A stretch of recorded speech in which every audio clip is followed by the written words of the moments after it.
Hello, hello, hello, my friends. I think everybody's panicking. Hang on, I'm using the wrong camera. Let me fix my settings here. 1 second. Give me a second here. Let me try to switch to the correct camera because I'm not on the right one. Here we go. Ta-da. All right. Hello, everybody. Hi. You guys are hilarious, I have to say. All right. So it's Resistance Live for the 8th of February, 2024. Yes, I'm ECM. We've just finished the oral argument in front of the Supreme Court on the ballot initiative issue. And I am just going to talk you all off the ledge. Okay, so before we start, I'm coming to you as always from occupied Tongva territory. Today, I am wearing my gray ribbed sweater, and I'm in my office in front of my plant, my chair, and everything. I am a pink-skinned, green-eyed, dirty, blonde-haired woman. My hair is pulled back. I've got on my thick gold hoops, and you all got to just take a deep breath. So let's just talk about what just happened, because there's a lot of different things that went down in this hearing, and you know, I understand why people might be feeling pessimistic right now, but I also have to point something out to all of you, because I was watching the comments fly by while we were in the final moments of the oral argument. You know, I said to all of you who have been here a couple of weeks ago that the worst case scenario in all of this was that we were simply going to have to beat him at the ballot box. And that is exactly the same place that we are today. Like literally nothing has changed. Okay. Now, it may be the case that the questions that were from the bench by the Supreme Court today did not, on the whole, tend to support the tea leaf reading that Donald Trump is going to be kept off the ballot in Colorado. Okay. I have to remind everybody, by the way, like the perspective is really important here. So let's just like back up for a second and just look at the totality of what this case is about. This case is about a ruling by the Colorado Supreme Court that Trump could be kept off the Colorado ballot, right? And initially it was the primary ballot. Those ballots have already been printed. Now we're dealing with the ballot in terms of a general election, whether he could be kept off the ballot in Colorado. Okay, that's what this case is about. Now, are there much larger implications? Like if the Supreme Court were to rule that the 14th Amendment third clause prevents an insurrectionist from running for the office of president again if they've broken their oath previously, would that have implications for other states? Yes. But the direct implications of this case concern whether or not the Colorado decision with regard to Colorado is going to be upheld or overturned. That's it. Okay. So one of the things that I want people to be aware of here is that all hope is not lost.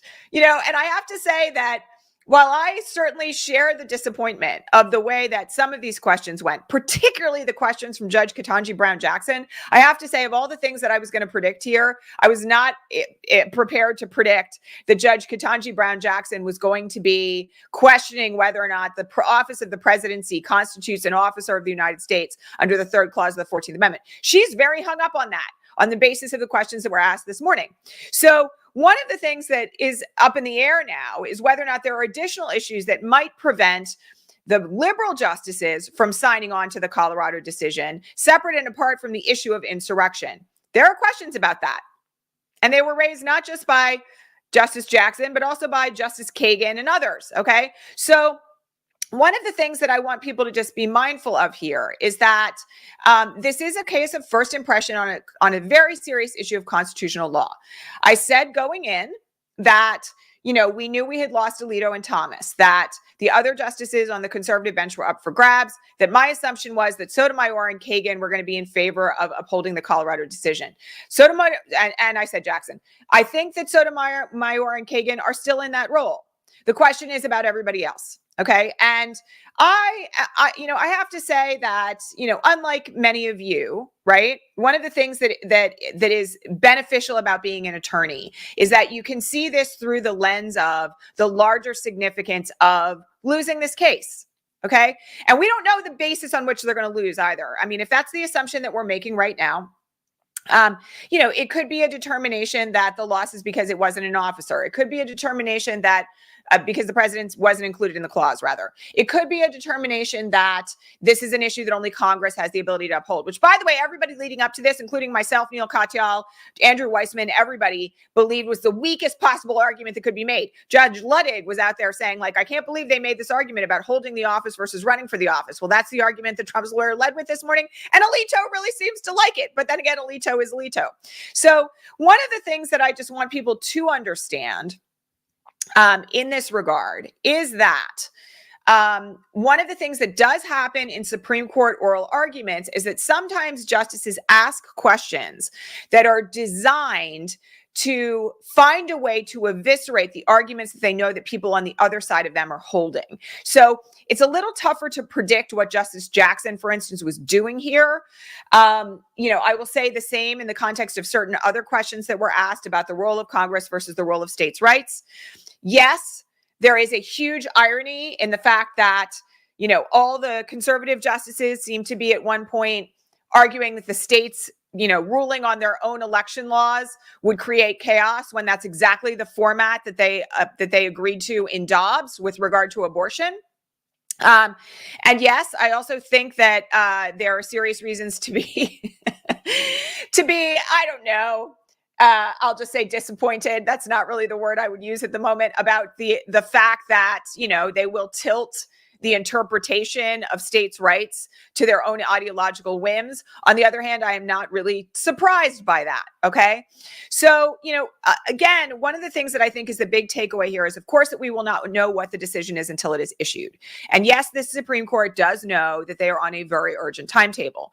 But I also just want to say to everyone about this, okay, that one way or another, unless Trump is in prison and the RNC picks another nominee, we were always going to have to defeat him at the ballot box, because there were going to be states where he was going to be on the ballot. It was always going to be that way. And so I don't want anyone to kind of be of the assumption that, all hope is lost, democracy is dead. I saw a commentator on Threads this morning that said, today we find out whether or not democracy lives or dies. And I immediately said, no, we find that out in November. We find that out in November. That's the way that this was always going to go.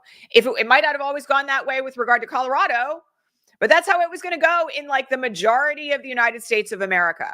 So for that matter, I just want everyone to be very, very clear that, we still have all this work to do. And, for that reason, I also just want to remind everybody, I keep saying this, I've been saying this now for years. Democracy is participatory, okay? If you're outraged and you're upset today and you're burnt out and this didn't go the way that you had hoped, and you're having this moment of how can we possibly be in this place? Please go volunteer to get out the vote somewhere.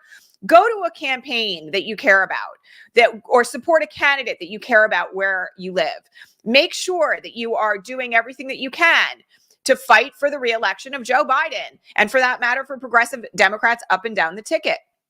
One of the things here that I want people to just be mindful of is that, you don't get to abdicate responsibility in democracy. I think we all learned that in 2016, right?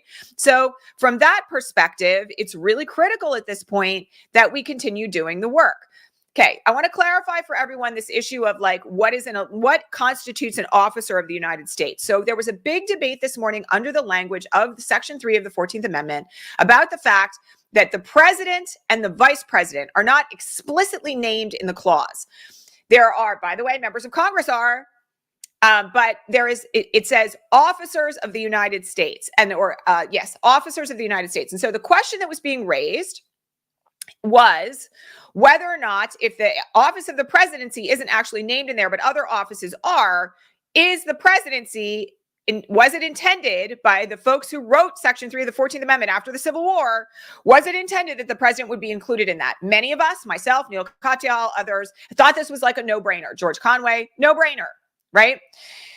Seems to be some debate about this morning in front of the Supreme Court. And, I have to say, I'm shocked by that, like everyone else.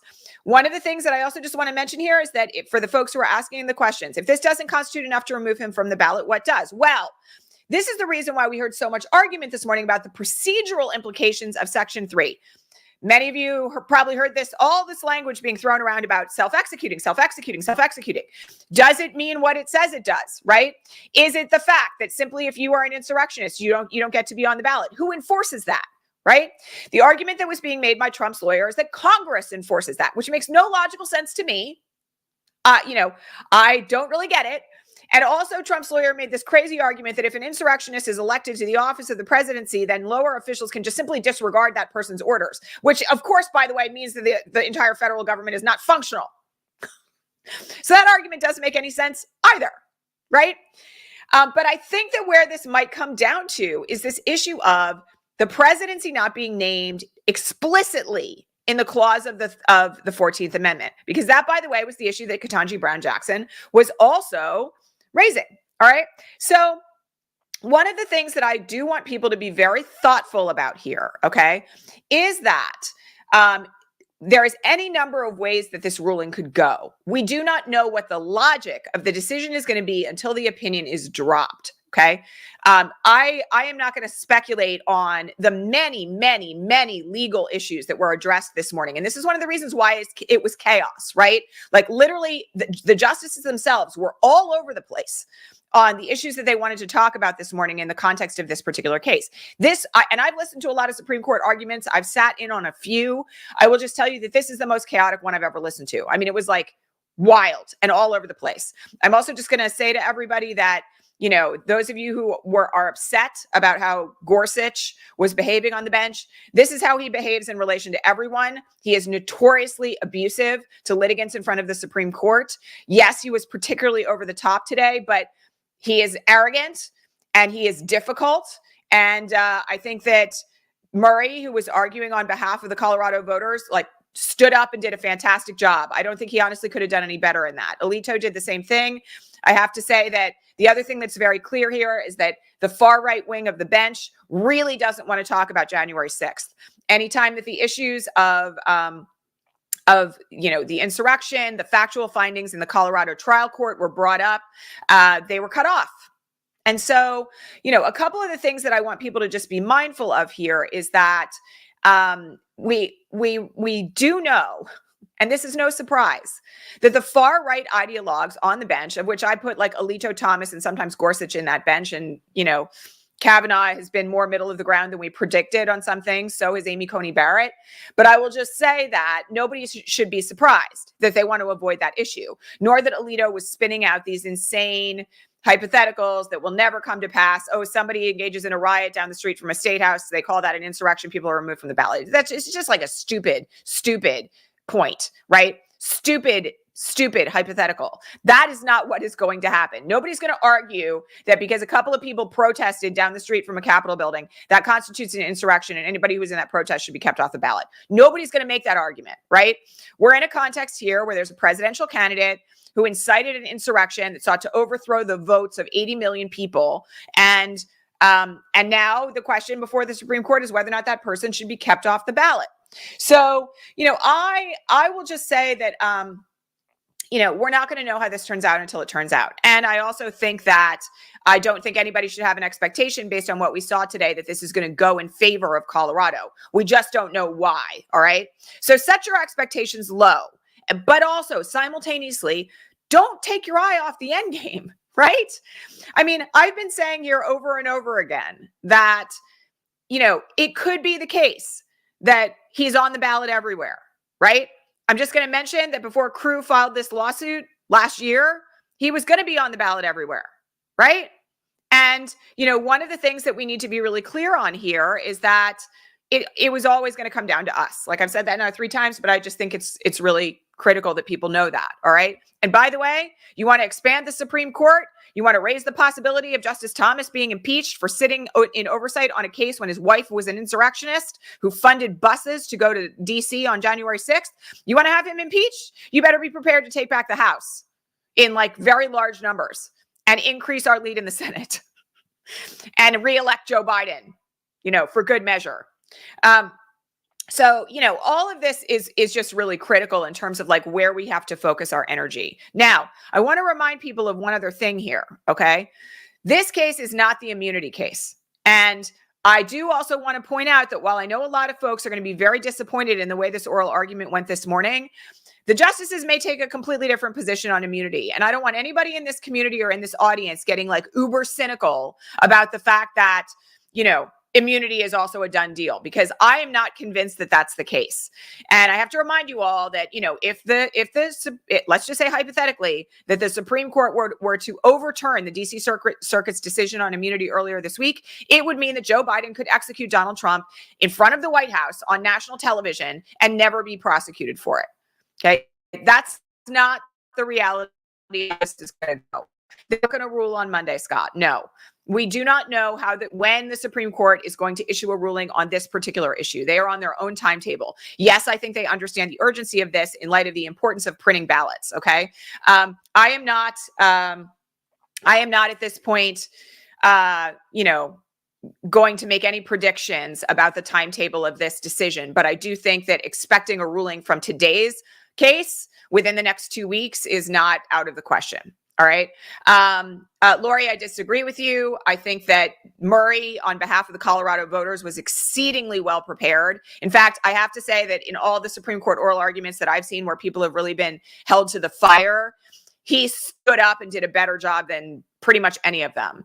The Colorado Solicitor General, who was there on behalf of the Colorado Secretary of State, was there to address a very limited universe of issues, and she did fine.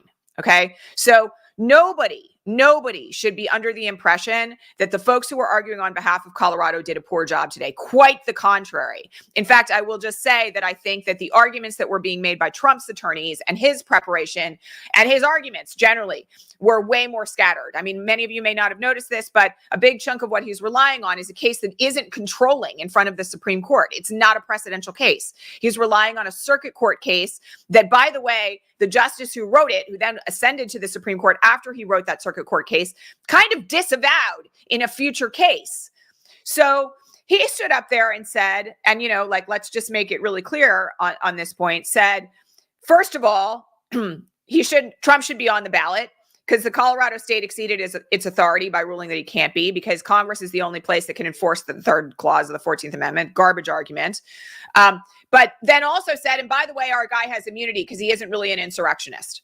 So, again, have to point out, Trump's lawyers are trying to thread a needle where he literally will never be held accountable for anything. And I frankly don't think the Supreme Court is going to allow the immunity argument to be reversed. I don't think that that's the way that this is going to go, because the things that it would mean in terms of what Biden could do are not things that even the far-right ideologues on this court want, okay?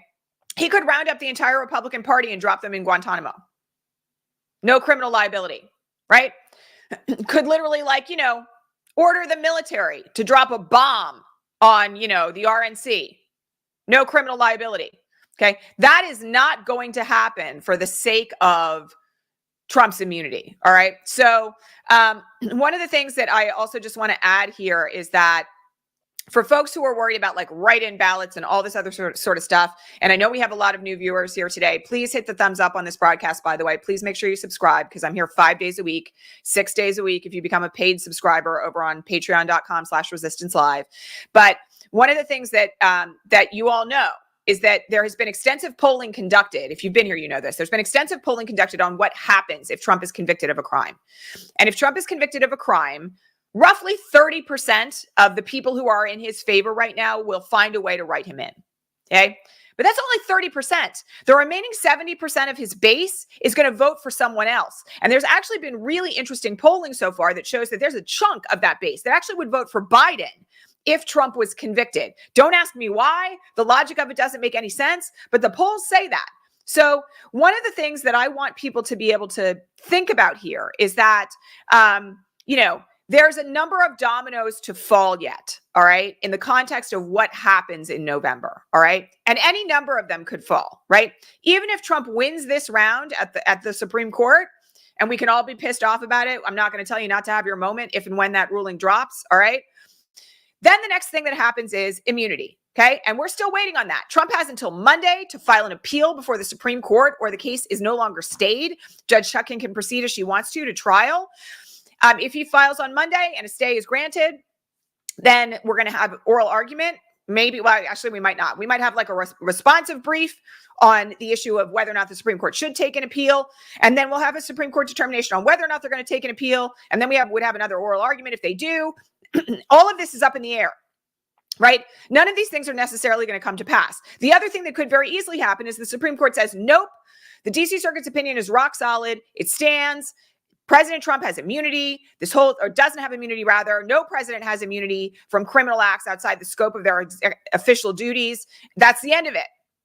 And he goes to trial. And I'm just going to tell you, if he goes to trial in Judge Chutkan's courtroom in DC, he's going to be convicted.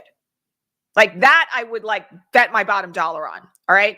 But again, whole series of big ifs here. If he's convicted, let's just say hypothetically he's convicted in front of the RNC, then Nikki Haley will probably be the candidate. If he's convicted after the RNC, then he may still be the candidate, but he'll be in prison. Right? Or the RNC may say, okay, he's in prison. He's not good enough. We're going to try to find some weird way to substitute in Nikki Haley as the candidate. Who knows? Right? Whole series of things could happen between now and November. All right. And nobody should be on the bent of it's literally all over as of what happened today in front of the Supreme Court. Okay. And I'm just going to remind everybody, because I just feel like it's really important to keep re-emphasizing this. All right. The only way that we can guarantee that Donald Trump will not be elected president of the United States again is by voting in November for Joe Biden. That's the only way. That's the only absolute guarantee. Okay. If enough people turn out and vote in favor of Joe Biden and we take back the House, because that election is going to have to be certified, there's no way Donald Trump will be president again. Because by the way, he's not going to make it another 4 years. Okay. If Joe Biden is reelected, Donald Trump is going to be tried and convicted sometime in the next 4 years. If that doesn't happen in advance of the election, which is a very, very big if, and he will die in prison. Okay. That's the outcome. If that's the outcome that you want, then you've got to start working, if you're not doing it already, to mobilize people where you live to vote and to vote Democratic up and down the ticket, except in circumstances like what's happening in West Virginia, where there's a Republican running for Joe Manchin's Senate seat as a Democrat. But that's a story we could talk about another time. I just want everyone to be very clear, though, that if you're upset right now, the way you convert that upset, that outrage, that anger to something positive is you turn it into action. Okay. And that means that you've got to get motivated. You've really got to get motivated to just like get out there and do the work. All right. And there's so many resources available to this. You can, if you live in a blue state, please volunteer with Swing District and help to flip a district that's red, that blue, if yours is already solid blue. Okay. If you want to work to get out the vote, you want to canvass people, pick a candidate that you care about, a campaign that you care about, canvass for that person, learn deep canvassing strategies, get involved with the Indivisible where you live, because they've got branches all over the country, right? Get involved with your local Democratic Party machine if it is functional. In some places, it is not. All right. Make sure that you are getting involved with organizations like the Working Families Party, which endorses progressive candidates up and down the ballot and runs the most fun text and phone banking sessions you'll ever be involved in. Get involved with organizations like Moms Demand if you care about gun safety legislation. Support the National Network of Abortion Funds. Donate to Planned Parenthood's lobbying agency arm if you are interested in making sure that they're doing the work. Okay, there's so many other ways to get involved. And I'm just going to say this. I have had enough today of people here who are like literally naysaying me nonstop, because this is the point. If you are here naysaying nonstop that nothing is going to work and it's all over, you are actually engaging in voter suppression. All right. And this is one of the reasons why we need to be very, very, very smart about what we say in response to today. Okay. Because this is not the end game. Like, it's not even close. It's not even close.